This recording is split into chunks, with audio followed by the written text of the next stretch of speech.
Hey guys, നമസ്കാരം. നമ്മൾ ഇന്ന് സംസാരിക്കാൻ പോകുന്നത് സംശയത്തിന്റെ നിഴലിൽ നിൽക്കുന്ന 3 ബ്രാൻഡുകളെ കുറിച്ചാണ്. സംശയത്തിന്റെ നിഴലിൽ എന്ന് പറഞ്ഞു കഴിഞ്ഞാൽ പല ആളുകൾക്കും ഒരു സംശയമുണ്ട്, ഈ ബ്രാൻഡുകൾ ഇന്ത്യ വിട്ട് പോകാനായിട്ട് ചാൻസ് ഉണ്ടെന്ന്. അതിന് വ്യക്തമായൊരു റീസൺ എന്ന് പറഞ്ഞു കഴിഞ്ഞാൽ, ഫോർ എക്സാമ്പിൾ ഫോർഡിനെ എടുക്കാം. ഫോർഡിനെ എടുത്തു കഴിഞ്ഞാൽ ഫോർഡ് ആ ഒരു ഷോറൂംസ് ഒക്കെ ഒന്ന് റിനോവേറ്റ് ചെയ്ത് കുറെ സ്ട്രാറ്റജീസ് ഒക്കെ ആയിട്ട് വരും എന്നുള്ള പ്രഖ്യാപനത്തിന് പിന്നാലെയാണ് സഡൻ ആയിട്ട് അവർ ഇന്ത്യയിൽ നിന്ന് പോയത്. സോ അതുകൊണ്ട് തന്നെ ഞാൻ ഈ പറയാൻ പോകുന്ന 3 ബ്രാൻഡുകളെ അല്ലെങ്കിൽ അവരുടെ വാഹനങ്ങളെ കുറിച്ച് ആലോചിക്കുമ്പോൾ പല ആളുകൾക്കും ഉണ്ടാവാൻ ഉള്ള ഒരു ഏറ്റവും വലിയൊരു ഫിയർ എന്ന് പറയുന്നത്, ഈ ഒരു വാഹനങ്ങൾ എടുത്തു കഴിയുമ്പോഴത്തേന് ആ ഒരു കമ്പനി ഇന്ത്യയിൽ നിന്ന് പോകുമോ എന്നുള്ളതാണ്. അത് തീർച്ചയായിട്ടും ആ ഒരു വാഹന നിർമ്മാതാക്കളുടെ ഇന്ത്യയിലുള്ള പുവർ പെർഫോമൻസ് കാരണം തന്നെയാണ്. സോ അത്തരത്തിലുള്ള 3 ബ്രാൻഡുകളെ കുറിച്ചാണ് ഇന്ന് ഈ ഒരു വീഡിയോയിൽ നമ്മൾ സംസാരിക്കുന്നത്. So my name is Abhijith Ramachandran. Let's go to the video.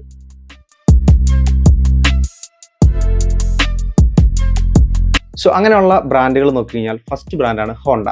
ഹോണ്ടയെ നമ്മൾ വളരെ ഇഷ്ടമുള്ളൊരു ബ്രാൻഡാണ് പല ആളുകൾക്കും. പേഴ്സണലി എനിക്ക് ഭയങ്കര ഇഷ്ടമുള്ളൊരു ബ്രാൻഡാണ്. കാര്യം നമ്മുടെയൊക്കെ ചെറുപ്പകാലത്ത് ഈ പറഞ്ഞ ക്രിക്കറ്റ് മാച്ചസിൻ്റെ ഒക്കെ ഇടയ്ക്കും അതുപോലെ ഫുട്ബോൾ മാച്ചസിൻ്റെ ഒക്കെ ഇടയ്ക്കും ഒരുപാട് അഡ്വർടൈസ്മെന്റ് ഉണ്ടാവും അല്ലേ. അപ്പോൾ അങ്ങനെയുള്ള സമയത്തൊക്കെ ഈ മാരുതി സുസുക്കി അതുപോലെ തന്നെ ഹ്യൂണ്ടൈ അങ്ങനെയുള്ള ബ്രാൻഡുകളിലൊക്കെ ആഡ് കാണാം. അതുപോലെ തന്നെ നമുക്ക് കണ്ടുകൊണ്ടിരുന്ന അല്ലെങ്കിൽ ആ ഒരു നൊസ്റ്റാൾജിയ ഫീൽ തരുന്ന ഒരു ആഡുകളൊക്കെ തന്നുകൊണ്ടിരുന്ന ഒരു ബ്രാൻഡായിരുന്നു ഈ ഒരു ഹോണ്ട എന്ന് പറയുന്നത്. അന്ന് അവർക്ക് ഒരുപാട് വാഹനങ്ങൾ ഉണ്ടായിരുന്നു. സിറ്റിയുടെ ഒരു ആദ്യത്തെ ജനറേഷൻസ് ഉണ്ടായിരുന്നു. അതുപോലെ തന്നെ ഹോണ്ട ബ്രിയോ ഉണ്ടായിരുന്നു, WRV, അതുപോലെ പിന്നെന്താ മൊബീലിയോ തുടങ്ങി ലോഡ്സ് ഓഫ് കളക്ഷൻസ് അവർക്ക് ഉണ്ടായിരുന്നു. പക്ഷേ ഇന്ന് നിങ്ങളൊരു ഹോണ്ട ഷോറൂമിലേക്ക് ചെന്ന് കഴിഞ്ഞാൽ 2-3 വാഹനങ്ങൾ മാത്രമേ ഉണ്ടാവുള്ളൂ. ബിക്കോസ് അവർ ഇന്ത്യക്ക് വേണ്ടി അത്രത്തോളമൊക്കെയാണ് ഇപ്പോൾ കൊടുക്കുന്നുള്ളൂ. അതാണ് ആക്ച്വലി ഈ ആളുകൾക്ക് ഇത്ര പേടി. 2-3 ബ്രാൻഡ് വെച്ചിട്ട് എങ്ങനെ ഇന്ത്യയിൽ സർവൈവ് ചെയ്യാനാണ്? ഇവരെന്താണ് അത് 1-2-3 വർഷങ്ങളായിട്ടല്ല, ഒട്ടനവധി വർഷങ്ങളായിട്ട് ഇവർ വളരെ ലിമിറ്റഡ് ബ്രാൻഡ് അല്ലെങ്കിൽ മോഡലുകളാണ് ഇന്ത്യക്ക് തന്നുകൊണ്ടിരിക്കുന്നത്. അത് യൂസേഴ്സിന് ഒരു ആശങ്ക ഉണ്ടാവാനായിട്ടുള്ള കാരണം അല്ലെങ്കിൽ കസ്റ്റമേഴ്സിന് ആശങ്ക ഉണ്ടാവാനായിട്ടുള്ള കാരണം എന്ന് പറയുന്നത്, ഇന്ത്യക്ക് പുറത്ത് ഇത്രത്തോളം ടെക്നിക്കലി അഡ്വാൻസ്ഡ് ആയിട്ടുള്ള ടെക്നോളജി വൈസ് അവർ ഫാർ മറ്റു ബ്രാൻഡുകളെക്കാളും ഹെഡായിട്ട് നിൽക്കുന്നുണ്ട്. അതുപോലെ തന്നെ ഇപ്പം നിലവിൽ ഇനി ഫ്യൂച്ചറായിട്ട് നോക്കിക്കഴിഞ്ഞാൽ EV, ഹൈബ്രിഡ് അങ്ങനെയുള്ള ടെക്നോളജികളിലൊക്കെ എല്ലാ വിധത്തിലുള്ള പുതിയ സാങ്കേതിക വിദ്യകളും അവർക്കറിയാം. അത് ബേസ് ചെയ്തിട്ട് ഒരു വാഹനങ്ങൾ പുറത്തിറക്കുന്നുണ്ട്, മറ്റു പല മാർക്കറ്റുകളിലും അത് ഹിറ്റ് ആവുന്നുണ്ട്. സോ എന്തുകൊണ്ട് ഇന്ത്യയെ ഇങ്ങനെ തഴയുന്നു അല്ലെങ്കിൽ ഇന്ത്യയിലേക്ക് അവർ പുതിയ കാര്യങ്ങൾ ചെയ്യുന്നില്ല, പുതിയ മോഡലുകൾ കൊണ്ടുവരുന്നില്ല എന്നുള്ള ആ ഒരു പേടിയാണ് ബേസിക്കലി ഒരു വാഹനം എടുക്കാൻ പോകുന്ന കസ്റ്റമറിനെ ഹോണ്ട എന്നൊരു മാനുഫാക്ചറിലേക്ക് എത്തിക്കാതെ പിന്തിരിപ്പിക്കുന്നത് എന്നുള്ളതാണ് ഫാക്ട്. ശരിക്കും ഹോണ്ട എന്താണ് ഇങ്ങനെ ചെയ്യുന്നതെന്ന് നിങ്ങൾ എപ്പോഴും ചിന്തിച്ചിട്ടുണ്ടോ? ആക്ച്വലി അവർക്ക് ഇന്ത്യ എന്ന് പറയുന്നത് വളരെ ഇമ്പോർട്ടൻ്റ് ആയിട്ടുള്ള ഒരു മാർക്കറ്റ് തന്നെയാണ്. റീസെൻ്റ്ലി ഹോണ്ടയുടെ ഒരു ഹയർ അതോറിറ്റിയിലുള്ള ഒരാൾ പറഞ്ഞത്, ഇന്ത്യ ആൻഡ് ബ്രസീൽ ഈ 2 രാജ്യങ്ങളും ഹോണ്ടയെ സംബന്ധിച്ചിടത്തോളം വളരെയധികം പ്രയോറിറ്റി ഉള്ള അല്ലെങ്കിൽ വളരെയധികം ഇമ്പോർട്ടൻ്റ് ആയിട്ടുള്ളൊരു മാർക്കറ്റാണ് എന്നുള്ളതാണ്. ഒന്നാമത്തെ കാര്യം എന്ന് വെച്ച് കഴിഞ്ഞാൽ, ഇപ്പം ജപ്പാൻ, USA ഒക്കെ കഴിഞ്ഞു കഴിഞ്ഞാൽ ഇന്ത്യ പോലുള്ളൊരു ഹൈ പോപ്പുലേഷൻ ഉള്ളൊരു മാർക്കറ്റ് കിട്ടുക എന്ന് വെച്ച് കഴിഞ്ഞാൽ ഇമ്പോസിബിൾ ആണ്. അത് മറ്റുള്ള മാർക്കറ്റുകളിൽ അവരുടേതായിട്ടുള്ള ഡൊമസ്റ്റിക് മാനുഫാക്ചേഴ്സ് വളരെയധികം അവിടെ ഡൊമിനേറ്റ് ചെയ്യുമ്പോൾ ഇന്ത്യ പോലുള്ളൊരു മാർക്കറ്റിലേക്കാണ് അവർക്ക് സർവൈവ് ചെയ്യാൻ പറ്റുള്ളൂ. പിന്നെയും ഇവർ ഈ ഒരു സെയിം നിലപാടിലൂടെ തന്നെ മുമ്പോട്ട് പോകുമ്പോഴാണ് പല ആളുകൾക്കും സംശയം തോന്നുന്നത്, എന്തുകൊണ്ടാണ് ഈ ഒരു ബ്രാൻഡ് ഇന്ത്യയിലേക്ക് അധികം മോഡൽസ് കൊണ്ടുവരാത്തത്. സോ അവരുള്ള മോഡൽസ് വെച്ചിട്ട് എന്തായാലും ഇനിയും കുറേ നാളുകൾ സർവൈവ് ചെയ്യാൻ പറ്റില്ല എന്ന് പലർക്കും അറിയാം. പക്ഷേ സ്റ്റിൽ അവർ പുതിയ കാര്യങ്ങളൊന്നും ഇന്ത്യയിലേക്ക് ചെയ്യുന്നില്ല. അപ്പോൾ ഇതൊക്കെയാണ് സംശയത്തിന് കാരണം. അപ്പോൾ പുറം രാജ്യങ്ങളിലുള്ള നിരവധി ഹൈബ്രിഡ് മോഡലുകളുണ്ട് ഹോണ്ടയ്ക്ക്, നല്ല EV മോഡലുകളുണ്ട്. അതുപോലെ തന്നെ ജപ്പാനിലൊക്കെ ചെന്ന് ഇഷ്ടം പോലെ ചെറിയ ചെറിയ കാറുകൾ കാണാം, ഇവിടുത്തെ മെയിൻ സാധനമുള്ള കീ കാറുകൾ. അതുപോലെ ഹോണ്ടയുടെ തന്നെ ഇഷ്ടം പോലെ മോഡൽസ് കാണാം. ആൻഡ് USA, അമേരിക്കയിൽ ഹോണ്ടയുടെ ഒട്ടനവധി നല്ല സെഡാൻസ് ഉണ്ടാവും. അതുപോലെ തന്നെ അങ്ങനെ കുറേ അവർക്ക് ഒരുപാട് പോർട്ട്ഫോളിയോ ഉണ്ട് മറ്റു മാർക്കറ്റുകളിൽ. പക്ഷെ ഇന്ത്യയിൽ ഇപ്പം നിലവിൽ അവരെ ഇറക്കിക്കൊണ്ടുവന്നൊരു 5-6 വർഷം മുമ്പ് ഇറക്കേണ്ട ഒരു മോഡലാണ് അടുത്തിടെ അവർ ആ ഒരു ഏറ്റവും കോമ്പറ്റീഷൻ നടക്കുന്ന ഒരു സെഗ്മെന്റിലേക്ക് ഇറക്കിയത്, വിച്ച് ഇസ് എലവേറ്റിനെ പറ്റി സംസാരിക്കുമ്പോൾ ആ ഒരു വണ്ടി ആക്ച്വലി ഈ ഒരു കറണ്ട് സിനാരിയോയിലും കറണ്ട് മാർക്കറ്റിലും നമുക്ക് ഡ്രൈവ് ചെയ്യുമ്പോൾ അല്ലെങ്കിൽ നമുക്ക് ആ ഒരു വാഹനത്തിന്റെ ഓവറോൾ ഫീൽ നോക്കുമ്പോഴത്തേനും നമുക്കത് ആക്ച്വലി ഇഷ്ടപ്പെടും. കാര്യം ഒരു കൊറിയൻസിന് അല്ലെങ്കിൽ ലൈക്ക് അങ്ങനെയുള്ള ഫീച്ചേഴ്സ് കൊടുക്കുന്ന ബ്രാൻഡുകൾ, ഒരുപാട് വാരിക്കൊരു ഫീച്ചേഴ്സ് കൊടുക്കുന്ന ബ്രാൻഡുകളെ വെച്ച് നോക്കുമ്പോൾ അത് വളരെയധികം പിന്നിലാണെങ്കിലും ആ ഒരു ഡ്രൈവ് ഫീലും അല്ലെങ്കിൽ ഹോണ്ടയുടെ ആ ഒരു ക്യാരക്ടറൊക്കെ ഇഷ്ടപ്പെടുന്ന ഒരാൾക്ക് തീർച്ചയായിട്ടും ആ ഒരു വണ്ടി വളരെയധികം ഇഷ്ടപ്പെടും. ആൻഡ് ആ ഒരു IV ടെക് എഞ്ചിൻ, അതുപോലെ തന്നെ അവരുടെ ആ ഒരു കൺവെൻഷണൽ CVT ഗിയർ ബോക്സ്, ഇതൊക്കെ ഇഷ്ടപ്പെടുന്ന ആളുകൾക്ക് എലവേറ്റ് നല്ലൊരു വണ്ടി തന്നെയാണ്. പക്ഷേ ആ ഒരു വാഹനം എന്തൊക്കെയാണെങ്കിൽ പോലും ഹോണ്ടയെ ഇഷ്ടപ്പെടുന്ന ആളുകൾക്ക് പുറമെ പുതിയ ആളുകൾ ഹോണ്ടയിലേക്ക് വന്നെങ്കിൽ മാത്രമാണ്, അല്ലെങ്കിൽ ഏതൊരു ബ്രാൻഡാണെങ്കിലും പുതിയ കസ്റ്റമേഴ്സ് അതിലേക്ക് വന്നെങ്കിൽ മാത്രമാണ് ബ്രാൻഡിന് സർവൈവ് ചെയ്യാൻ പറ്റത്തുള്ളൂ. സോ അങ്ങനെ നോക്കുമ്പോൾ ഈ ഒരു സാധനം വെച്ചിട്ട് ഇറക്കുന്ന വണ്ടി അല്ലെങ്കിൽ അവരുടെ കോമ്പറ്റീറ്റേഴ്സിനെ വെച്ച് നോക്കുമ്പോൾ അവിടെ DSG ഗിയർ ബോക്സ് ഉണ്ട്, അതുപോലെ തന്നെ അവർക്ക് CVT വേണമെങ്കിൽ CVT ഉണ്ട്, നാച്ചുറലി ആസ്പിറേറ്റഡ് എഞ്ചിൻസ് ഉണ്ട്, ടർബോ പെട്രോൾ എഞ്ചിൻസ് ഉണ്ട്, അതുപോലെ തന്നെ ഇഷ്ടം പോലെ ഫീച്ചേഴ്സ് ഉള്ള മറ്റു മോഡൽസ് ഉണ്ട്. ആ സെഗ്മെന്റിലെ തന്നെ ഏറ്റവും ടോപ്പ് എന്ന് പറയുന്നത് കൊറിയൻ ബ്രാൻഡായിട്ടുള്ള ഹ്യൂണ്ടായുടെ ക്രെറ്റയാണ്. തൊട്ടുപുറകെ ഗ്രാൻഡ് വിറ്റാര ഉണ്ട്, സെൽറ്റോസ് ബയേഴ്സ് ഉണ്ട്. അങ്ങനെ ആ ഒരു സെഗ്മെന്റ് ഫുൾ ബിസിയാണ്. വളരെയധികം കോമ്പറ്റീറ്റീവ് ആയിട്ടുള്ള സെഗ്മെന്റ് ആണ്. സോ കുറച്ചുകൂടി ഇന്നോവേറ്റീവ് ആയിട്ടുള്ള സാധനം ഹോണ്ട ആ ഒരു സെഗ്മെന്റിൽ ഇറക്കണമായിരുന്നു എന്നുള്ളതാണ് ഫാക്ട് എന്നത്. പിന്നെ ഇനി നമുക്ക് പറയാനുള്ളത് ഹോണ്ട സിറ്റിയെ പറ്റിയാണ്. ഹോണ്ട സിറ്റി, ഹോണ്ട അമേസ്, ഈ രണ്ട് വാഹനങ്ങളാണ് ഇപ്പോഴാണെങ്കിലും കുറച്ചൊക്കെ സെയിൽസ് ഉണ്ടായിട്ട് പോകുന്നത്. പക്ഷെ ഒരു പ്രശ്നം എന്ന് പറയട്ടെ, sedan segment is actually going downward. Sedan segment ഒട്ടുമിക്ക മാർക്കറ്റുകളിലും ഏകദേശം അതിന്റെ ഒരു എൻഡിലേക്ക് എത്തിക്കഴിഞ്ഞു. ഹോണ്ട സിറ്റി കൂടിപ്പോയ ഈ ഒരു സെയിം മോഡൽ വെച്ചിട്ട് ഒരു വർഷം കൂടെ കഷ്ടി പോകുമായിരിക്കും. അതിനപ്പുറത്തേക്ക് ഈ ഒരു സെയിം മോഡൽ വെച്ചിട്ട് നമുക്ക് ഒരിക്കലും സിറ്റി വെച്ചിട്ട് ഹോണ്ടയ്ക്ക് സർവൈവ് ചെയ്യാൻ പറ്റില്ല. അതുപോലെ തന്നെയാണ് അമേസ്. അപ്ഡേറ്റഡ് മോഡൽ ഇറങ്ങിയെങ്കിൽ പോലും സുസുക്കിയുടെ ഡിസൈർ അവിടെ 5 സ്റ്റാർ സേഫ്റ്റി ആയിട്ട് വന്നു. ഈവൻ ഒരു വളരെ ഡിസി ആയിട്ടുള്ള എഞ്ചിൻ വെച്ചിട്ടാണെങ്കിൽ പോലും ആ ഒരു വാഹനം ഏറ്റവും വേഴ്സ്റ്റ് പെർഫോമിംഗ് സെഗ്മെന്റിൽ തന്നെ നമ്പർ 1 ആയിട്ട് നിൽക്കുന്ന ഒരു കാഴ്ച നമുക്ക് സെയിൽസ് ലിസ്റ്റ് കാണാൻ പറ്റും. സോ ഇതും കൊണ്ടൊക്കെ ഈ ഒരു എല്ലാ പെർസ്പെക്റ്റീവിൽ നോക്കുമ്പോൾ ഹോണ്ട എന്ന് പറയുന്ന ഒരു brand actually far behind than other brands ആണ്. ഒരുപാട് പിറകിലാണ് മറ്റു ബ്രാൻഡുകളുടെ. ഇവിടുന്ന് അവർക്ക് ഒരിക്കലും നല്ലൊരു പ്രോഫിറ്റ് കിട്ടുന്നില്ല എന്നുള്ളതാണ് ആക്ച്വലി സത്യം. പക്ഷേ ഈ കാരണങ്ങളൊക്കെ കൊണ്ട് ഹോണ്ട ഇന്ത്യ വിടാൻ ചാൻസ് ഉണ്ടോ? അതാണല്ലോ നമ്മുടെ ആ ഒരു ചോദ്യം, അല്ലെങ്കിൽ ആ ഒരു സംശയം. നടത്തിയ റിസർച്ചുകൾ വെച്ചിട്ട് അല്ലെങ്കിൽ അവരുടെ ഫ്യൂച്ചർ പ്ലാൻസ് വെച്ചിട്ട് ഒരു കാരണവശാലും ഹോണ്ട ഇന്ത്യ വിടില്ല എന്നുള്ളതാണ് ആ ഒരു സത്യം, അല്ലെങ്കിൽ ആ ഒരു റിയാലിറ്റി. കാര്യം, ഇന്ത്യയിൽ അവർക്ക് സെയിൽസ് ഇല്ലെങ്കിലും ഇന്ത്യയിൽ നിന്ന് മാനുഫാക്ചർ ചെയ്യുന്ന വാഹനങ്ങൾ വളരെയധികം പുറം രാജ്യങ്ങളിലേക്ക് എക്സ്പോർട്ട് ചെയ്യുന്നുണ്ട്. ആൻഡ് നമ്മുടെ ഇവിടുത്തെ സാഹചര്യങ്ങൾ വെച്ചിട്ട് ഇന്ത്യ അവർക്ക് വളരെ നല്ലൊരു പ്രൊഡക്ഷൻ, അല്ലെങ്കിൽ അവരുടെ വാഹനങ്ങൾ പ്രൊഡക്ഷൻ ചെയ്യാനായിട്ട് പറ്റുന്ന വളരെ നല്ലൊരു സ്ഥലമാണ്. അപ്പോൾ ഇവിടുന്ന് തന്നെയാണ് ജപ്പാനിലേക്കും US ഉള്ള വാഹനങ്ങൾ പ്രൊഡ്യൂസ് ചെയ്ത് മാനുഫാക്ചർ ചെയ്ത് അവർ എക്സ്പോർട്ട് ചെയ്യുന്നത്. സോ ആ ഒരു എക്സ്പോർട്ടിങ് അവർക്ക് നല്ല ലാഭകരമായിട്ടുള്ളൊരു ബിസിനസ്, അല്ലെങ്കിൽ ആ ഒരു പ്രോഫിറ്റ് അവർക്ക് കൊടുക്കുന്നുള്ളത് കൊണ്ട് തന്നെ ആ ഒരു ഭാഗം സേഫാണ്. പിന്നെ ഇനി നെക്സ്റ്റ് ഇയറിലേക്ക് നോക്കിക്കഴിഞ്ഞാൽ അവരുടെ ഒരു PF2 പ്ലാറ്റ്ഫോം 2024 അവർ ഡെവലപ്പ് ചെയ്തിട്ടുണ്ടായിരുന്നു. ആ ഒരു പ്ലാറ്റ്ഫോമിൽ ചെറിയ കാറുകൾ, അതുപോലെ തന്നെ മിഡ് സൈസ് ആയിട്ടുള്ള കാറുകൾ, അതിൽ EV, ഹൈബ്രിഡ്, അതുപോലെ തന്നെ ഐസ് എഞ്ചിൻ, അതായത് ഇന്റേണൽ കമ്പഷൻ എഞ്ചിനുകൾ ഉള്ള വാഹനങ്ങൾ, ഈ ഒരു 3 സെഗ്മെന്റിലും ഇലക്ട്രിക് വാഹനങ്ങൾ നമുക്ക് ആ ഒരു പ്ലാറ്റ്ഫോമിൽ ബിൽഡ് ചെയ്യാം, അതുപോലെ തന്നെ ഹൈബ്രിഡ് വാഹനങ്ങൾ ബിൽഡ് ചെയ്യാം, അതുപോലെ തന്നെ ഒരു പ്രോപ്പർ ഇന്റേണൽ കമ്പഷൻ എഞ്ചിൻ ഉള്ള വാഹനങ്ങളും ബിൽഡ് ചെയ്യാൻ പറ്റുന്ന ഒരു പ്ലാറ്റ്ഫോം അവർ ഓൾറെഡി ഡെവലപ്പ് ചെയ്തിട്ടുണ്ടായിരുന്നു. ആൻഡ് ദാറ്റ്സ് ആ ഒരു പ്ലാറ്റ്ഫോം ഒരു പക്ഷേ ഇന്ത്യക്ക് വേണ്ടിയിട്ടുള്ളത് ആവാനായിട്ടുള്ള ചാൻസസ് ഭയങ്കരധികം ഹൈ ആണ്.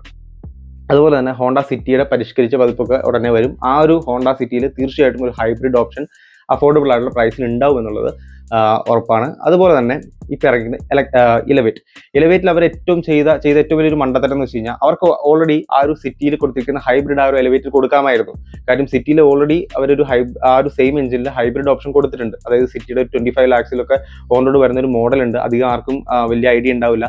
അപ്പൊ ആ ഒരു വാഹനത്തിൽ ഈ ഒരു IVTEC എഞ്ചിനിൽ ഒരു ഹൈബ്രിഡ് ടെക്നോളജി കൊടുത്തിട്ടാണ്, അതായത് ഇന്റഗ്രേറ്റ് ചെയ്തിട്ടാണ് വിൽക്കുന്നത്. അത്യാവശ്യം നല്ല മൈലേജ് ഉണ്ട്. സോ ഈ എലവേറ്റിന്റെ ഒരു പ്രശ്നം അത് തന്നെയാണ്. മൈലേജ് എന്ന് പറയുന്നത് കമ്പനി ക്ലെയിം ചെയ്തൊരു 16 point something ആണ്. അപ്പോൾ എന്തായാലും ഒരു 14 അല്ലെങ്കിൽ 13 ഒക്കെയാണ് കിട്ടുള്ളൂ. സിറ്റിയിലേക്ക് വരുമ്പോഴത്തേക്കും ഒരു സിംഗിൾ ഡിജിറ്റിലേക്ക് ചുരുങ്ങും. അപ്പോൾ ആ ഒരു വാഹനം പർച്ചേസ് ചെയ്യാനുള്ള ഒരു ഓപ്ഷൻസ് തന്നെ അവിടെ ഫസ്റ്റിൽ തന്നെ കട്ട് ഡൗൺ ചെയ്യാനുള്ള ഏറ്റവും വലിയൊരു കാര്യം എന്ന് വെച്ച് കഴിഞ്ഞാൽ ഫ്യൂൽ എഫിഷ്യൻസിയാണ്, especially for the Indian market. So അതുകൊണ്ട് തന്നെ ഈ ഒരു ഹൈബ്രിഡ് എഞ്ചിനും കൊണ്ട് വരുവാണെങ്കിൽ ഒരു പക്ഷേ ഇലവേറ്റ്, അതുപോലെ തന്നെ പുതിയ സിറ്റി, ഇനി അമേസ് ഒക്കെ പുതിയ ജനറേഷനുകൾ വരുമ്പോൾ അതും സക്സസ് ആവാനുള്ള ചാൻസ് ഉണ്ട്. ആൻഡ് അവരുടെ WRV, അതുപോലെ തന്നെ HRV എന്ന് പറഞ്ഞൊരു mid size SUV, and completely EVയിലേക്ക് മാറാനുള്ള കുറച്ച് EV മോഡലുകൾ, ഇതെല്ലാം പ്ലാൻ ചെയ്ത്, അതായത് 2026 to 28 വരെയുള്ള കാലഘട്ടത്തിലേക്ക് അവർ ഓൾറെഡി പ്ലാൻഡ് ആണ്. സോ ഈ ഒരു സമയത്തേക്ക് പ്ലഗിൻ ഹൈബ്രിഡുകൾ ഉണ്ടാവാം, അതല്ലെങ്കിൽ ഫുള്ളി ഇലക്ട്രിക് വാഹനങ്ങൾ, അതുപോലെ തന്നെ ഇപ്പോൾ ഉള്ള മോഡൽ, അതായത് എലവേറ്റിനെ ഒക്കെ EVയിലേക്ക് കൺവേർട്ട് ചെയ്തത്, അതുപോലെ തന്നെ സിറ്റിയുടെയും അമേസിൻ്റെയും ഒക്കെ നെക്സ്റ്റ് ജനറേഷൻസ് ഇതൊക്കെ വരാനായിട്ടുള്ള ചാൻസസ് ഉണ്ട്. സോ ചാൻസസ് അല്ല, ഇതൊക്കെ 100% കൺഫേംഡ് ആണ്. So Honda is not leaving India. അതൊരു തെറ്റായിട്ടുള്ള ന്യൂസ് ആണ്. ഒരിക്കലും ഹോണ്ട ഇന്ത്യ വിട്ട് പോകാനായിട്ട് യാതൊരു ചാൻസും ഇല്ല. പിന്നെയുള്ള ഒരാളാണ് നിസാൻ.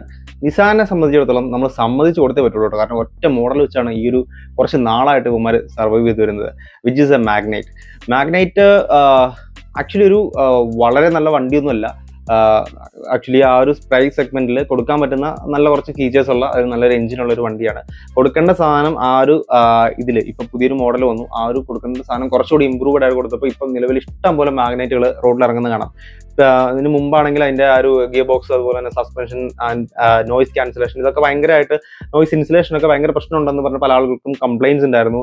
ആൻഡ് എഞ്ചിൻ ഭയങ്കര അധികം നോയിസ് ചെയ്യാന്നുള്ള കംപ്ലൈൻസ് ഉണ്ടായിരുന്നു. സോ ഇപ്പൊ പുതിയ ഇറങ്ങിയ മോഡൽ ആക്ച്വലി അതിൽ നിന്നൊക്കെ ഫാർ ബെറ്റർ ആണ്. അവർ നല്ല നോയിസ് ഇൻസുലേഷൻ കൊടുത്തിട്ടുണ്ട്, അങ്ങനെയുള്ള കാര്യങ്ങളൊക്കെ അവർ ഇമ്പ്രൂവ് ചെയ്തിട്ടുണ്ട്. സോ അവർക്ക് അറിയാം ഈ ഒരു മാഗ്നൈറ്റ് കൂടെ നമുക്ക് വിപണിയിൽ നിന്ന് അല്ലെങ്കിൽ മാർക്കറ്റിൽ നിന്ന് പോയി കഴിഞ്ഞാൽ പിന്നെ ഇവിടെ സർവൈവ് ചെയ്യണമെങ്കിൽ, പിന്നെ ഒന്നും തുടങ്ങണമെങ്കിൽ which is very very difficult.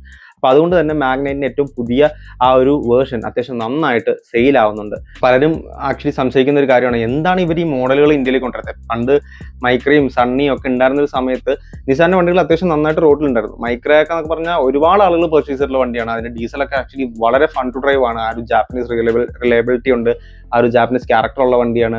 അതുപോലെ തന്നെ സണ്ണി എന്ന് പറയുന്നതിന്റെ ആഡ് തന്നെ ഇറ്റ്സ് എ കാർ എന്നായിരുന്നു. അപ്പൊ ആ ഒരു മീൻസ് അത്രയും സ്പേഷ്യസ് ആയിട്ടുള്ളൊരു വണ്ടിയാണ്. അത്രയും സ്പേഷ്യസ് ആയിട്ടുള്ള സെഡാൻ ഇന്ന് വരെ വീണ്ടും ഇറങ്ങിയിട്ടില്ലെന്നാണ് എനിക്ക് തോന്നുന്നത്. അതുപോലെ തന്നെ അവർക്ക് ഈ പറഞ്ഞ റെനോയുടെ ഒരു നമുക്കറിയാലോ ഡസ്റ്ററിന്റെ ഒരു നിസാൻ വേർഷൻ ആയിട്ടുള്ള ടെറാനോ മുമ്പ് വന്നിരുന്നു. അതുപോലെ തന്നെ ഫ്യൂച്ചറിലേക്ക് വരുമ്പോഴത്തേക്കും ഈ ഒരു ട്രൈബറിന്റെ ഒരു നിസാൻ വേർഷൻ വരുന്നുണ്ട് എന്നുള്ളതാണ് ഏറ്റവും ലേറ്റസ്റ്റ് ആയിട്ടുള്ള ന്യൂസ്. അതായത് ട്രൈബറിനെ അടിസ്ഥാനപ്പെടുത്തിയിട്ടുള്ള നിസാന്റെ ഒരു 7 സീറ്റർ സ്മോൾ സബ് കോമ്പാക്ട് ആയിട്ടുള്ള ഒരു 7 സീറ്റർ വരുന്നുണ്ട്. അത് കൂടാതെ ഒരു മിഡ് സൈസ് SUV വരുന്നുണ്ട്. ആൻഡ് അവരുടെ ഇലക്ട്രിക് വാഹനങ്ങൾ ഇന്ത്യയിലേക്ക് കൊണ്ടുവരാനുള്ള പ്ലാൻ ഉണ്ട്. സോ ഇതെല്ലാം നിസാന്റെ ഫ്യൂച്ചർ പ്ലാനുകളാണ്. അതുപോലെ തന്നെ അറൗണ്ട് 7,000 crores ഒക്കെ ഒരു ഇൻവെസ്റ്റ്മെന്റ് ഇന്ത്യയിൽ നടത്താനായിട്ടുള്ള ഒരു പ്ലാനും അവർ ഓൾറെഡി പറഞ്ഞിട്ടുണ്ടായിരുന്നു. അതുകൊണ്ട് തന്നെ ഇവരുടെ ഈ അപ്കമിങ് മോഡൽസ് വരുന്നുണ്ട്. ആൻഡ് ഇപ്പോൾ ഉള്ള മാഗ്നൈറ്റ് അത്യാവശ്യം നന്നായിട്ട് പെർഫോം ചെയ്യുന്നുണ്ട്. ഇനിയിപ്പം റെനോ പോലെ തന്നെ ഈ ഒരു ഡ്രൈവറോടെ വന്നു കഴിഞ്ഞാൽ അത്യാവശ്യം നല്ല സെയിൽസ് കൗണ്ട് അവർക്ക് ഉണ്ടാക്കാനായിട്ട് സാധിക്കും എന്നുള്ളതിൽ സംശയമില്ല. ആൻഡ് ഓൾസോ നിസാനെ സംബന്ധിച്ചിടത്തോളം ഇത്രയും വലിയൊരു മാർക്കറ്റിൽ പിടിച്ചു നിന്നില്ലെങ്കിൽ അവരുടെ സർവൈവലിന് അത് ഭയങ്കരമായിട്ടുള്ള ഒരു തിരിച്ചടിയായിരിക്കും. കാര്യം അടുത്തിടെ കുറെ അധികം രാജ്യങ്ങളിൽ അവരുടെ പ്ലാന്റുകളിൽ നിന്നൊക്കെ ആളുകളെ ലേ ഓഫ് ചെയ്തിട്ടുണ്ടായിരുന്നു. അങ്ങനെയുള്ള ഒരുപാട് ന്യൂസ് വന്നിട്ടുണ്ടായിരുന്നു. അപ്പൊ ആ സമയത്ത് സോഷ്യൽ മീഡിയയിലൊക്കെ വളരെ സജീവമായ ചർച്ചകൾ ഉണ്ടായിരുന്നതാണ് ഈ നിസാൻ ഇന്ത്യ വിട്ട് പോകുക. കാര്യം മാഗ്നൈറ്റ് ഒക്കെ എടുത്ത ഒരുപാട് ആൾക്കാരുണ്ട്, നിസാന്റെ മറ്റു മോഡലുകൾ പ്രതീക്ഷിച്ചിരിക്കുന്ന ആൾക്കാരുണ്ട്. സോ അവർക്കൊക്കെ ഒരു നെഗറ്റീവായിട്ട് അവരെ ബാധിക്കുന്ന തരത്തിലുള്ള ഒരു ന്യൂസ് ഉണ്ടായിരുന്നു, മേ ബി നിസാൻ ഇന്ത്യ വിട്ട് പോകാമെന്ന്. പക്ഷെ അങ്ങനെയൊന്നും ഇന്ത്യ വിട്ട് പോകാനായിട്ട് നിസാനും സാധിക്കില്ല. ഈ ഒരു ഒറ്റ വാഹനം വെച്ചിട്ട് അവർ ഇത്രയും നാൾ ഇവിടെ സർവൈവ് ചെയ്തെങ്കിൽ അപ്പൊ തീർച്ചയായിട്ടും അവരുടെ വന്ന മോഡൽസും ഇവിടെ സർവൈവ് ചെയ്യാൻ പറ്റുന്ന തരത്തിൽ അവർ ആ ഒരു ടെക്നോളജി ഒക്കെ വെച്ചിട്ടായിരിക്കും വരിക എന്നുള്ളത് തീർച്ചയാണ്. ഞാൻ റീസെന്റ് എനിക്ക് പേഴ്സണലി തോന്നിയൊരു കാര്യം എന്ന് വെച്ച് കഴിഞ്ഞാൽ കൈകറൊക്കെ എടുക്കാൻ പോകുന്നതിന്റെ സമയത്ത് അതിന് മുമ്പേ ഫസ്റ്റ് പോയത് മാഗ്നൈറ്റ്, അതായത് EVM നിസാനിലായിരുന്നു. അവരുടെ അടുത്ത് ചെന്നപ്പോൾ തന്നെ അവർ ആക്ച്വലി അവർ വലിയ ഫ്ലെക്സ് ഒക്കെ അടിച്ചു വെച്ചിട്ടുണ്ടായിരുന്നു. ഈ ഒരു 2 years ബിഫോറെ തന്നെ ഫ്ലെക്സ് അടിച്ചു വെച്ചിട്ടുണ്ടായിരുന്നു പുതിയ മോഡൽസ് വരുന്നുണ്ടെന്ന് വെച്ചാൽ. ഒരു പക്ഷേ നിസാനിൽ എത്തുന്ന ആളുകളുടെ ആ ഒരു ഫിയർ മാറ്റാൻ വേണ്ടിയിട്ടായിരിക്കും. അതായത് അപ്കമിങ് മോഡൽസ്, അതായത് ഇനി മോഡൽസ് വരുന്നുണ്ട്, സോ ഈ ഒരു മോഡൽ മാത്രമല്ല എന്നുള്ളത്. പക്ഷേ അത് കഴിഞ്ഞ് വന്നൊരു മോഡൽ അട്ടർ ഫെയിലിയർ ആയി പോയി. അത് എക്സ്ട്രയിലായിരുന്നു. ഒരു 3 cylinder എഞ്ചിൻ വെച്ച് ഇന്ത്യയിലേക്ക് വന്ന ഒരു മോഡൽ ആക്ച്വലി ഫോർച്യൂണറിന്റെ ഒക്കെ ഒരു കോമ്പറ്റീറ്റർ ആണെങ്കിൽ പോലും ഫോർച്യൂണർ അവിടെ ഉള്ളത് കൊണ്ട് മാത്രം ആ ഒരു വാഹനം ഇതായിട്ടില്ല. ഒരു യൂണിറ്റ് പോലും കഴിഞ്ഞ മാസമൊന്നും വിറ്റിട്ടില്ല. ആൻഡ് ഫോർച്യൂണർ ഉള്ളത് കൊണ്ട് മാത്രമൊന്നുമല്ല കേട്ടോ. ശരിക്കും അതൊക്കെ ഇന്ത്യൻ മാർക്കറ്റിനെ പരീക്ഷിക്കുന്ന തരത്തിലുള്ള കാര്യങ്ങളാണ്. അല്ലെങ്കിൽ നിസാൻ മുമ്പേ തൊട്ടേ ഈ ഒരു പരീക്ഷണമുണ്ട്. ഡാറ്റ്സൺ കൊണ്ട് ഇറക്കിയിട്ട് ഒന്ന് പരീക്ഷിച്ചായിരുന്നു, അത് ഇതുപോലെ തന്നെ പൊട്ടിപ്പോയി. അതുപോലെ തന്നെ എക്സ്ട്രയിൽ കൊണ്ടുപോയി ഇപ്പം വളരെ ലെജൻഡറി ആയിട്ടുണ്ടായിരുന്ന ഒരു മോഡലിനെ എടുത്തിട്ട് ഒരു 3 cylinder എഞ്ചിൻ വെച്ചിട്ട് ആക്ച്വലി ഒരു എഞ്ചിൻ വളരെ നല്ല എഞ്ചിനാണ്. ആ ഒരു എഞ്ചിൻ പുറത്തൊക്കെ അത്യാവശ്യം നന്നായിട്ട് യൂസ് ചെയ്യുന്ന എഞ്ചിനാണ്. പക്ഷെ എന്നാൽ പോലും അത്രയും വലിയൊരു വാഹനത്തിൽ വരുമ്പോൾ നമ്മുടെ കസ്റ്റമേഴ്സ് ആക്ച്വലി ചിന്തിക്കുന്നത് ഇത് ആക്ച്വലി വർക്ക് ആവുമോ, അല്ലെങ്കിൽ നമുക്ക് അത്രയും പ്രൈസ്, അത് മെയിൻ ഒരു പ്രശ്നം എന്ന് വെച്ചാൽ പ്രൈസ് ആയിരുന്നു. അത്രയും വലിയൊരു പ്രൈസ് ഇട്ടിട്ട് 50 lakhs അടുത്ത് ഓൺ റോഡ് പ്രൈസ്, അല്ല ഓൺ റോഡ് പ്രൈസ് ഇട്ട് വരുമ്പോഴത്തേക്കും, ഓൺ റോഡ് ആണ് എക്സ്ഷോറൂം ആണോ, എന്നാലും ആ റേഞ്ചിൽ പ്രൈസ് ഇട്ട് വരുമ്പോഴത്തേക്കും അതേ പ്രൈസ് റേഞ്ചിൽ നമുക്ക് ഫോർച്യൂണർ ഉണ്ട്. അവിടെ ഒരു അടിപൊളി എഞ്ചിനും അതുപോലെ തന്നെ അത്രയും റിലയബിൾ ആയിട്ടുള്ള എഞ്ചിനും കാര്യങ്ങളെല്ലാം കിട്ടും. പിന്നെ ഓഫ് റോഡ് സ്പെക്ക് ഒക്കെ ഫോർച്യൂണർ ആണ് കുറച്ചുകൂടെ ഹൈ ആയിട്ട് നിൽക്കുന്നത്. സോ അതുകൊണ്ട് തന്നെ ആ ഒരു വാഹനം കംപ്ലീറ്റ്ലി നിസാന്റെ ഒരു ഫെയിലിയർ ആയിട്ട് മാറി. ആൻഡ് ഇനി അപ്കമിങ് മോഡൽസ് എന്ന് വെച്ച് കഴിഞ്ഞാൽ ഈ പറഞ്ഞ ഡ്രൈവറിന്റെ ഒരു MPV, അത് ആക്ച്വലി അവരൊരു ടർബോ പെട്രോൾ എഞ്ചിനും കൂടെ വെച്ച് ഇറക്കാൻ ചാൻസ് ഉണ്ടെന്ന് കേൾക്കുന്നുണ്ട്. ആൻഡ് അതുപോലെ തന്നെ ഇപ്പം റെനോയുടെ ഡസ്റ്റർ വന്നു കഴിഞ്ഞാൽ ഡസ്റ്റർ ബേസ്ഡ് ആയിട്ടുള്ള നിസാന്റെ ഒരു SUV വരും. അതുപോലെ തന്നെ ഒരു 7 seater MPV വരുന്നുണ്ട് വേറെ, 7 seater അല്ല 6 seater MPV വരുന്നുണ്ട് വേറെ. ആൻഡ് അവരുടെ ഹൈബ്രിഡ് മോഡൽസും ഇലക്ട്രിക് മോഡൽസും ഒക്കെ ഇന്ത്യയിലേക്ക് കൊണ്ടുവരാനുള്ള പ്ലാനുകൾ നിസാനുണ്ട്. സോ റെനോയുടെ വരുന്ന മോഡൽസിൻ്റെ ഒക്കെ ഒരു റെപ്ലിക്ക ഇവിടെ ഉണ്ടാവും. അതുകൊണ്ട് തന്നെ നിസാൻ ഒരിക്കലും ഇന്ത്യ വിട്ട് പോകാൻ ചാൻസ് ഇല്ല, അല്ലെങ്കിൽ ഒരു 90-95% ഇന്ത്യയിൽ തന്നെ ഉണ്ടാവും എന്നുള്ളതാണ് അതിൻ്റെ ഫാക്ട്. പിന്നെ 100% ഞാൻ പറയാത്തതെന്ന് വെച്ച് കഴിഞ്ഞാൽ ഇതേ ഒരു പൊസിഷനിൽ തന്നെയായിരുന്നു ഫോർഡ് ആക്ച്വലി റിനോവേഷനും കാര്യങ്ങളൊക്കെ ഉണ്ടായിരുന്ന സമയത്താണ് അവർ പോവാന്ന് പറഞ്ഞത്. പക്ഷേ ഞാൻ അന്വേഷിച്ചിടത്തോളം ഈ പറഞ്ഞ നിസാന്റെ അവരുടെ ഹയർ അതോറിറ്റീസ് പറയുന്നതും അതുപോലെ തന്നെ അവരുടെ ഷോറൂമുകളിലൊക്കെ വെച്ചിരിക്കുന്ന ആ ഒരു ഫ്ലെക്സും കാര്യങ്ങളൊക്കെ ഇപ്പോഴും ഉണ്ട് കേട്ടോ. അപ്പോൾ അത് വെച്ച് നോക്കുമ്പോൾ അവരുടെ നല്ല മോഡൽസ്, അപ്കമിങ് മോഡൽസ് വരുന്നുണ്ട്. അതൊരു 2026 to 2027 ആ ഒരു ഇയർ ഒക്കെ ആകുമ്പോഴത്തേക്കും 3-4 മോഡൽസ് ഒക്കെ നിസാന്റെയും ഇന്ത്യയിലേക്ക് വരുന്നുണ്ട്. ആൻഡ് ഒരു മോഡൽ വെച്ചിട്ട് തന്നെ നമുക്ക് ഒരുപാട് നാൾ സർവൈവ് ചെയ്യാൻ പറ്റില്ല എന്നുള്ളൊരു ഫാക്ട് തന്നെയാണ്.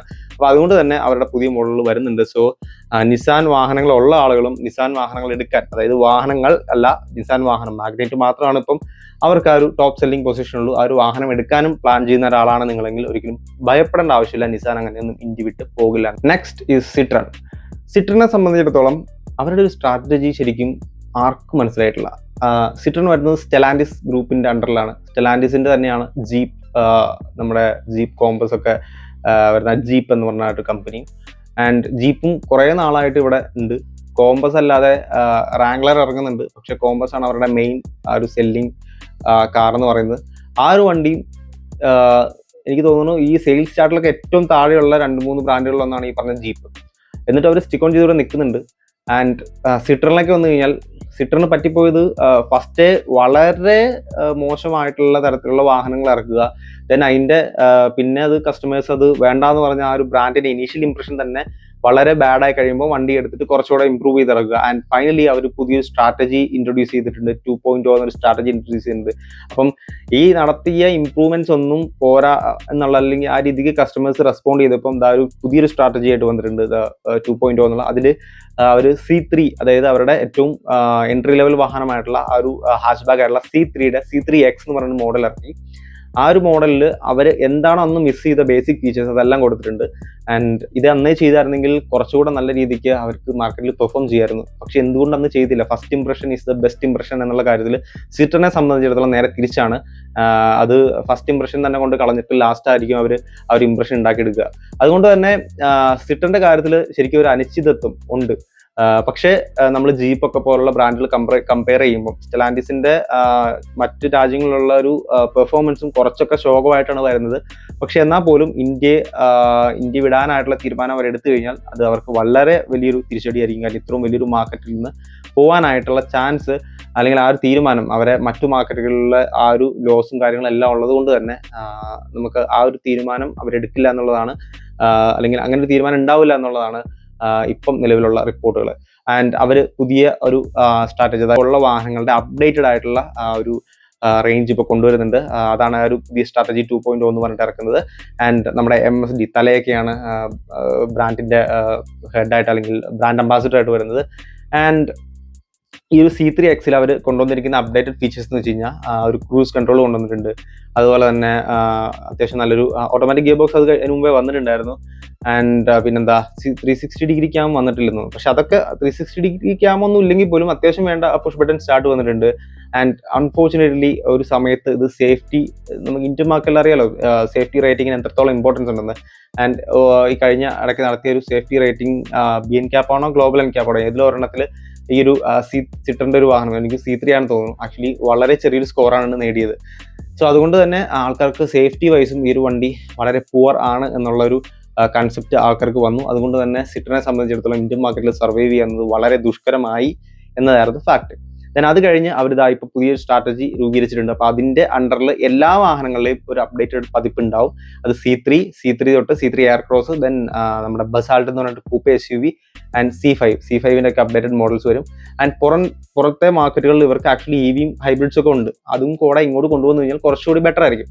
ആൻഡ് ഇവരുടെ ഡ്രൈവ് ക്വാളിറ്റി, അല്ലെങ്കിൽ ആ ഒരു എന്താ പറയുക, വാഹനത്തിന്റെ ഒരു റൈഡ് ക്വാളിറ്റി ആൻഡ് അങ്ങനെയുള്ള കാര്യങ്ങളൊക്കെ അത്യാവശ്യം നല്ലതാണ്. ആൻഡ് ബസാൾട്ടിലേക്കൊക്കെ പോയി കഴിഞ്ഞാൽ അത്യാവശ്യം നല്ല ബിൽഡ് ക്വാളിറ്റി ഉണ്ട് വണ്ടിക്ക്. ആൻഡ് ലുക്സ് സൂപ്പർ, നല്ല രസമാണ് ആ വണ്ടിയുടെ ഒരു ബ്ലാക്ക് എഡിഷനൊക്കെ കാണാനായിട്ട്. നല്ല രസമാണ്, അത്യാവശ്യം നല്ല വലിപ്പമുള്ള ഒരു വണ്ടിയാണ്. ആൻഡ് നല്ല കംഫർട്ടായിട്ടുള്ള ഡ്രൈവാണ്. നമുക്ക് ആ സസ്പെൻഷൻ വൈസ് ഒരു ഫ്രഞ്ച് വാഹനങ്ങൾ ആക്ച്വലി വളരെ മുന്നിലാണെന്ന് അറിയാലോ. അപ്പം എസ്പെഷ്യലി സിട്രന്റെ സസ്പെൻഷൻ വേൾഡ് ഫേമസ് ആണ്. അപ്പം ആ ഒരു സസ്പെൻഷന്റെ ആ ഒരു ഗുണം ഇവരുടെ ഈ വാഹനങ്ങളിലും കാണാൻ സാധിക്കും. ആൻഡ് ഇതൊക്കെ വെച്ച് നോക്കുമ്പോൾ ആക്ച്വലി കുറച്ച് സക്സസ് ആവേണ്ട ഒരു ബ്രാൻഡ് തന്നെയാണ് സിട്രൺ. പക്ഷെ അവരുടെ ഇനീഷ്യൽ മാർക്കറ്റിംഗ് സ്ട്രാറ്റജി കാരണമാണ് ഇന്ത്യൻ മാർക്കറ്റിൽ ഇത്രയും ഫെയിൽ ആയി പോകാനുള്ള കാരണം. അറൗണ്ട് 65ഓളം സർവീസ് സ്റ്റേഷനിലാണ് ഇന്ത്യയിൽ മൊത്തത്തിൽ സിട്രൺ ഉള്ളൂ. അത് അവരൊരു 150ഓളം ആക്കാനായിട്ട് ഈ ഒരു വർഷം എന്നോട് 150ഓളം ആക്കാനായിട്ട് നോക്കുന്നുണ്ട് എന്ന് പറയുന്നുണ്ട്. ആൻഡ് അതുപോലെ തന്നെ പുതിയ മോഡലുകൾ വരുന്നുണ്ടെന്ന് പറയുന്നുണ്ട്. ഇത് സ്ട്രാറ്റജി 2.0യുടെ അണ്ടറിൽ ഇപ്പോൾ ഉള്ള മോഡലുകളെല്ലാം പരിഷ്കരിച്ച് ലേറ്റസ്റ്റ് ആയിട്ടുള്ള ടെക്നോളജിയും അതുപോലെ തന്നെ ലേറ്റസ്റ്റ് ആയിട്ടുള്ള ഫീച്ചേഴ്സും വെച്ചിട്ട് അവർ റീഇൻട്രൊഡ്യൂസ് ചെയ്യുമെന്ന് പറയുന്നുണ്ട്. ആൻഡ് പിന്നെന്താ, അവരുടെ പരിഷ്കരിച്ച വാഹനങ്ങളും അതുപോലെ തന്നെ അവരുടെ EV ഹൈബ്രിഡുകളെല്ലാം വരുന്നുണ്ട്. സോ അതൊക്കെ വെച്ച് നോക്കുമ്പം സ്റ്റെലാൻറ്റിസ് ഗ്രൂപ്പിനെ വെച്ചിട്ട് സിട്രൺ എന്നൊരു ബ്രാൻഡിനെ ഇന്ത്യയിൽ നിന്ന് പിൻവലിക്കുന്നത് വളരെ ഒരു നഷ്ടത്തിലേക്ക് തന്നെയാണ് നയിക്കുക. അതുകൊണ്ട് തന്നെ സിട്രണും ഇന്ത്യയിൽ നിന്ന് പോകാനായിട്ടുള്ള ചാൻസസ് വളരെയധികം കുറവാണ്. സോ നിങ്ങൾക്ക് പേടിക്കാതെ ഈ 3 ബ്രാൻഡുകളുടെയും വാഹനം എടുക്കാം. പിന്നെ സർവീസ് സെന്ററുകളും കാര്യങ്ങളൊക്കെ ഒന്നുകൂടെ നോക്കുക. ആൻഡ് അത്രമാത്രം ചിന്തിക്കേണ്ടതുള്ളൂ. അല്ലാതെ ഇന്ത്യ വിട്ട് പോകും അല്ലെങ്കിൽ ഇന്ത്യയിൽ നിന്ന് ഈ ബ്രാൻഡുകൾ എക്സിറ്റ് ആകും എന്നുള്ളൊരു ഭയമേ വേണ്ട. ആൻഡ് ഇതുപോലുള്ള ഇൻഫോർമേറ്റീവ് വീഡിയോസിന് വേണ്ടിയിട്ട് ചാനൽ സബ്സ്ക്രൈബ് ചെയ്യുക. വീഡിയോ ഇഷ്ടപ്പെട്ടാൽ ഷെയർ ചെയ്യുക, ലൈക്ക് ചെയ്യുക. ആൻഡ് ഇനിയൊരു വീഡിയോയിൽ വീണ്ടും കാണാം. ബൈ.